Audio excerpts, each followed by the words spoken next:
ودست بلافكرنا مازوتي كريه وكانجي دست بيكر حرد بستانك وني يعني لغوري هجمارة رفاية لغوري دبستاني وني حرك تشقاس چن لتر مازوت وني الوا بلاف بكن كرم بك تجم مرا بارفا تمام ایرو چارو مده مازوتا ما 9,205 لتر ورزی اولادیه بگشتی سالی تف 280,500 لتره و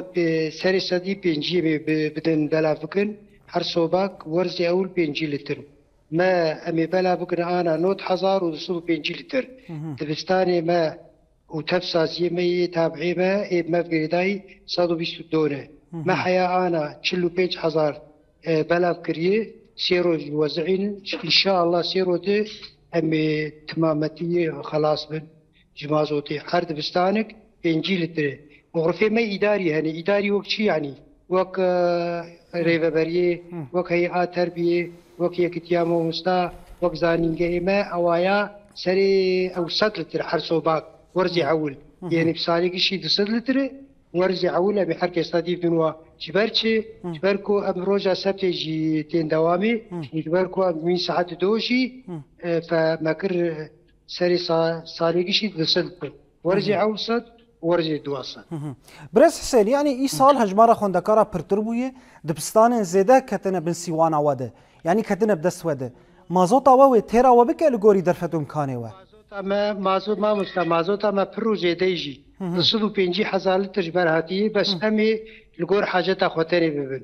ويصال سيستما مازوطي قال لك يخشي رجمار هاتن شمال ما شو هات دريبه بريامه ما شو مازوتا خوكش كري ما حقي كريدا كريا مازوتي وكريا سارجي مدا جاهز حروجي سارجتين دفتريه ما تسكنن حوالي ما تدون يكبري خدت عليه قناه سويس ويكبري خدت عليه هلي وام شو دبستان ام داد جرنجواره يعني كاري ما يسال كلكي غش ومازوت بر وكي كيم بكذا ام عازرن مازوت جمهي باشه اف مازوت ونيش بو بخشي زاروكا او جوتي خوستن چارده بخشي زاروكا الجماني او جي جماري غرفي خدانما ام دوار جوالات ام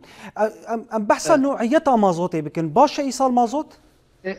ما مستمازوت از بمحروقات